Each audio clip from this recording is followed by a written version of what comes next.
my dear students. I am Jayant Deshmukh, Assistant Professor Mechanical Engineering Department, Stage 2. Now I am describing you the syllabus of engineering graphics. As you know, what is engineering graphics? Engineering graphics is the language of an engineer. Means it is the language of an engineer. Means engineer starting learning engineering graphics. यानी engineering graphics की मान लीजिए ये आपकी पहली है. It is the first class of engineering graphics, not in engineering but in your life. So what is the syllabus? Now how the syllabus is design. First of all मैं आपको एक छोटी सी बात बताता हूँ. जैसे अगर आप लोगों से बचपन में कहा गया था कि ड्रॉ अ ट्री, तो how you draw? You just draw a tree. But actually if we want to draw a tree of 6 meter high, so can I have the sufficient length of my this board or paper that we can draw this 6 feet high tree? No. So first of all you think about that the all drawings we have to draw, चाहे वो कितने भी बड़े हों चाहे वो कितने भी छोटे हों. अगर हमें बिल्डिंग का ड्राइंग ड्रॉ करना है, अगर हमें ब्रिजेस का ड्राइंग ड्रॉ करना है, अगर हमें छोटे छोटे इलेक्ट्रॉनिक पार्ट्स का ड्राइंग ड्रॉ करना है, तो हम कैसे ड्रॉ करेंगे? So the very first starting of your syllabus is engineering scales. Engineering scales. Now see what is the use of this engineering scales? By using this scale you can reduce the large distance into a small one. Just remember, याद कीजिए अगर आपसे कोई बड़ा drawing बनाने के लिए कहा गया तो आप लोग क्या सोचते थे? स्केल ले लें. कैसे स्केल ले लें? मीन्स या तो आप उस बड़ी डायमेंशन को रिड्यूस कर दें या छोटी डायमेंशन को एनलार्ज कर दें, और तब आप अपनी स्पेसिफाइड शीट पर या इस बोर्ड पर मैं ड्राइंग बना सकता हूँ. So our first unit is engineering scales. Now number 2. Now first of all I explain you that what is unit and what is modules. The syllabus of engineering graphics according to the university. You know that your degree is affiliated with RGPV University. This is the university. So according to this university, the syllabus is totally divided into 5 units. 5 units. And in exam, you know that the scheme of syllabus is, a scheme of course is 70 marks and same theory paper. Means from each unit you have to solve 14 marks. But this syllabus is also divided into some modules. So don't confuse that modules are 9 and units are 5, because the different topics covered makes one unit and also one module. But क्या होता है कि last में आप देखेंगे कि module number 5, 6, 7, 8, 9 ये एक ही यूनिट में है, तो उससे आपको कंफ्यूज होने की ज़रूरत नहीं है. But in RGPV exam it is essentially from 1 unit you have to solve 14 marks. So मैं आपको ये भी बताते जाऊँगा साथ साथ कि किस चैप्टर से कितने मार्क्स का आएगा और किस तरीके से आप एक यूनिट कंप्लीट करेंगे. ओके, सो यहाँ मैं कंटिन्यू करता हूँ. So our first topic is engineering scales. When incomplete and max 1 unit, वो मैं अभी आपको बताऊंगा. So our first topic is engineering scales. Why we learn engineering scales? ये मैंने आपको बताया अभी. Okay. Next, our next topic is engineering curves. As you know that there are many different curves used in engineering practices. कहीं भी देखिए आपने building में आर्क्स देखे होंगे. ओके, अगर आप गाड़ियों की हेडलाइट देखें, it is parabolic shape. Parabola, hyperbola, ellipse, ये नाम शायद आपको फेमिलियर हैं, आपने पहले पढ़े भी हैं. तो तो ऐसे कई प्रकार के कर्व्स होते हैं जो इंजीनियरिंग में यूज़ होते हैं।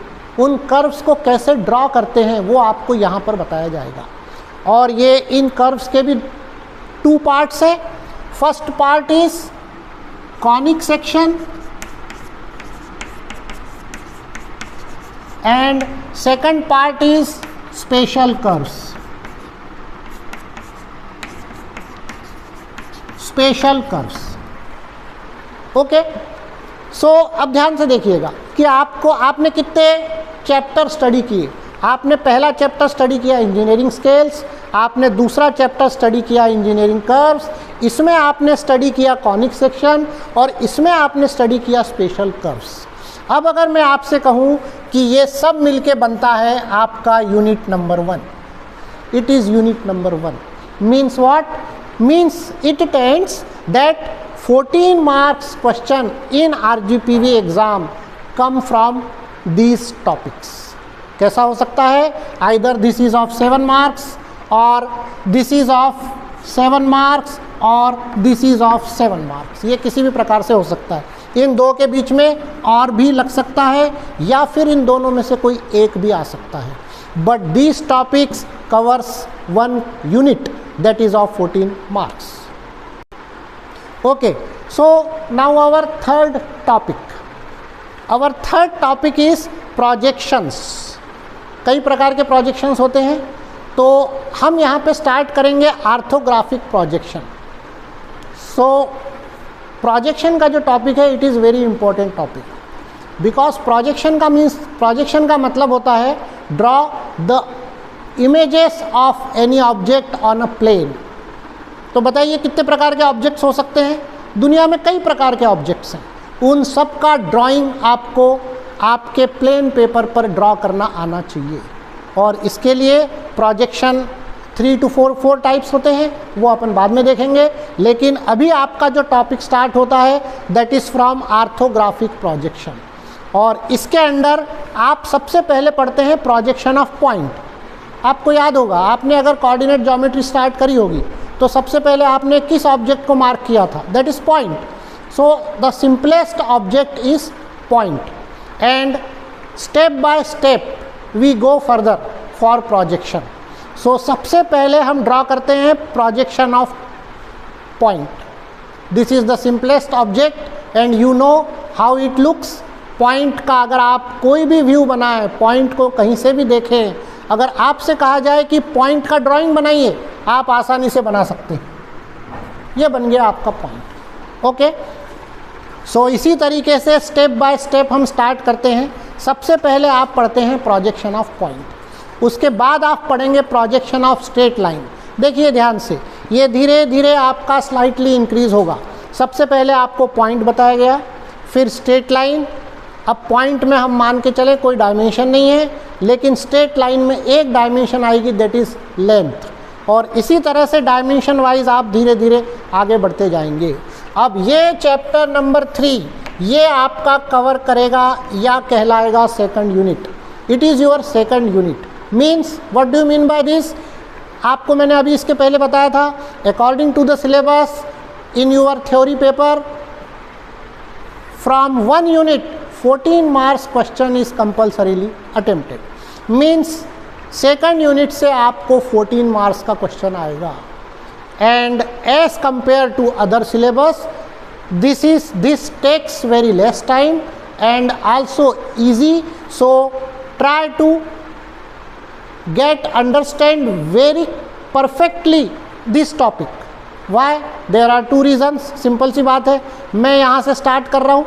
अगर आपको स्टार्टिंग समझ में आ गई तो इसके आगे आप बहुत अच्छे से समझते जाओगे। सो आपको इस स्टार्टिंग को बहुत अच्छे से करना है।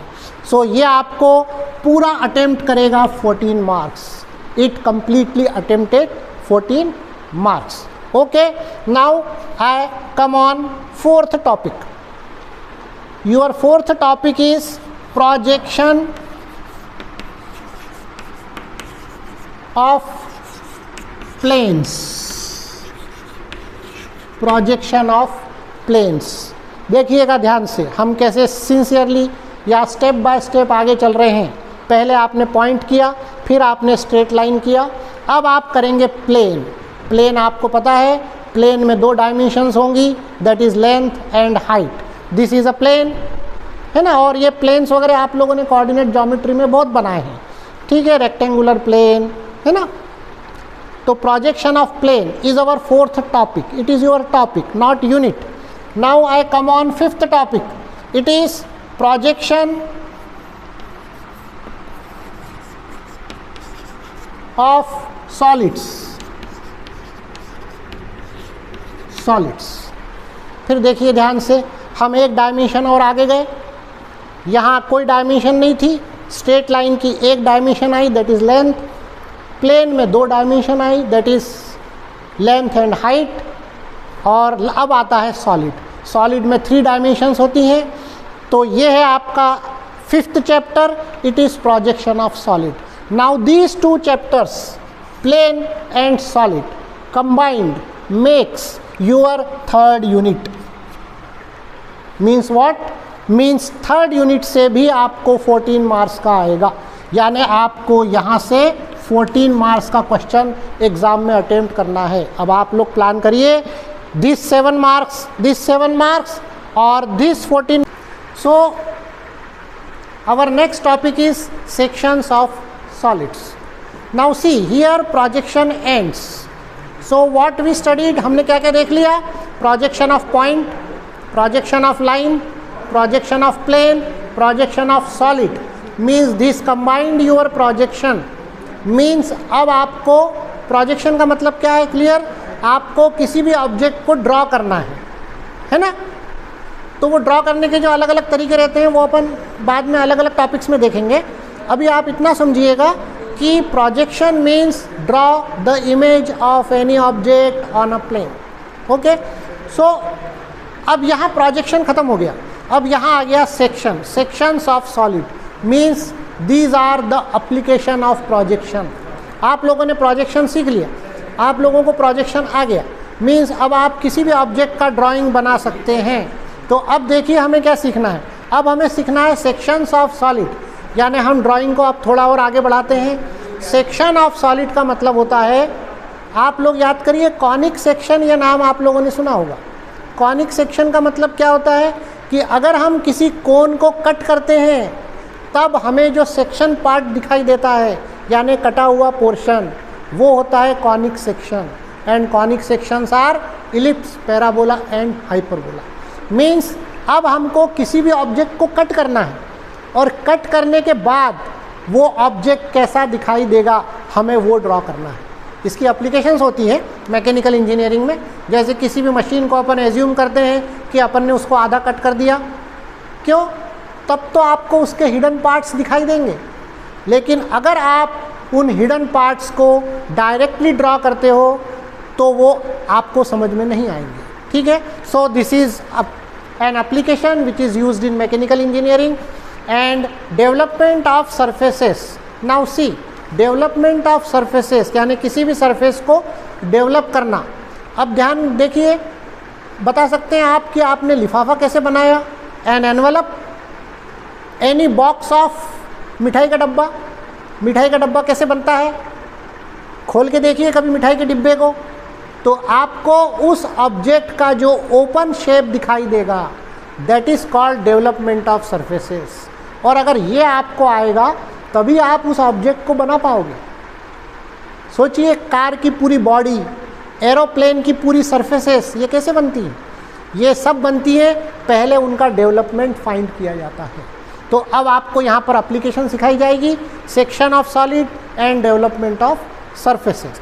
और ये दोनों यूनिट मिलके आपका ये दोनों टॉपिक्स मिलके आपका नेक्स्ट यूनिट तैयार होगा। It is unit number 4। इसका मतलब अब इस यूनिट नंबर 4 से भी आपको 14 मार्क्स का क्वेश्चन आएगा। वो पैटर्न कैसा भी हो सकता है, दिस 7 और दिस 14 और दिस 14, पैटर्न कुछ भी हो सकता है। सो our 8th topic is isometric projection. It is named projection, means it is another type of projection. जरा ध्यान रखिएगा, कि अपन ने इसके पहले क्या पढ़ा, आर्थोग्राफिक प्रोजेक्शन। मैंने आपसे कहा था प्रोजेक्शन के कई टाइप्स होते हैं, जब अपन डिटेल में पढ़ेंगे तब मैं आपको उनके सारे टाइप्स बताऊंगा, है ना। लेकिन ये भी प्रोजेक्शन है, इसका मतलब it is one more type of projection. So in projections में आपने क्या किया था, आर्थोग्राफिक प्रोजेक्शन में जनरली हम क्या करते हैं, ऑब्जेक्ट के 2 और मोर देन 2 व्यूज़ बनाते हैं, मिनिमम 2 व्यूज़ कंपलसरी है ना। जैसे आपने फ्रंट व्यू बनाया, टॉप व्यू बनाया, तो मिनिमम 2 व्यूज़ कंपलसरी, फिर आप साइड व्यू बनाइए, लेफ्ट हैंड साइड व्यू, जितने व्यू चाहें आप बना सकते हैं ऑब्जेक्ट को समझने के लिए। That is orthographic projection. Now it is isometric projection. Isometric projection means it is only one view projection, यानी हम एक ही व्यू ऐसा बनाएंगे जिसमें आपको ऑब्जेक्ट समझ में आ जाए। बताइए ये कैसा व्यू होगा, it is a 3D view. आप लोगों ने 3D व्यूज़ देखे हैं, 3 डायमेंशनल व्यू, तो किसी भी ऑब्जेक्ट का 3 डायमेंशनल व्यू कैसे बनाना ये आप यहाँ सीखेंगे। अभी तक आपने सीखा 2 डायमेंशनल व्यूज़ बनाना, फिर आपने सीखा ऑब्जेक्ट को कट करके व्यूज़ बनाना, फिर आपने सीखा पूरे ऑब्जेक्ट की सारी सरफेसेस को डेवलप करना, अब आप सीख रहे हैं उस ऑब्जेक्ट का 3D व्यू बनाना। तो ये है आपका isometric projection, it is 3 dimensional projection. अपन यहाँ पे 3D व्यू बनाते हैं, ठीक है। एंड लास्ट, अब 3D व्यू बनाने के बाद लगभग आपको ड्राइंग पूरी तरह से आ गया है, आप हर तरह से किसी भी ऑब्जेक्ट का ड्राइंग बना सकते हैं। अब आपको लास्ट में सिखाया जाता है CAD. CAD means it is computer aided drafting, यानी कि आप कंप्यूटर में अगर ये सब ड्राइंग बनाना हो तो कैसे बनाएंगे। डेफिनेटली भाई आज कंप्यूटर का ज़माना है, सभी काम कंप्यूटर से हो रहे हैं, पहले ये काम मैनुअली होते थे। तो आपने ड्राफ्ट्समैन वर्ड सुना होगा, जो ये सारी ड्राफ्टिंग यानी कि ड्राइंग्स बनाता था, बट इट वाज मैनुअली।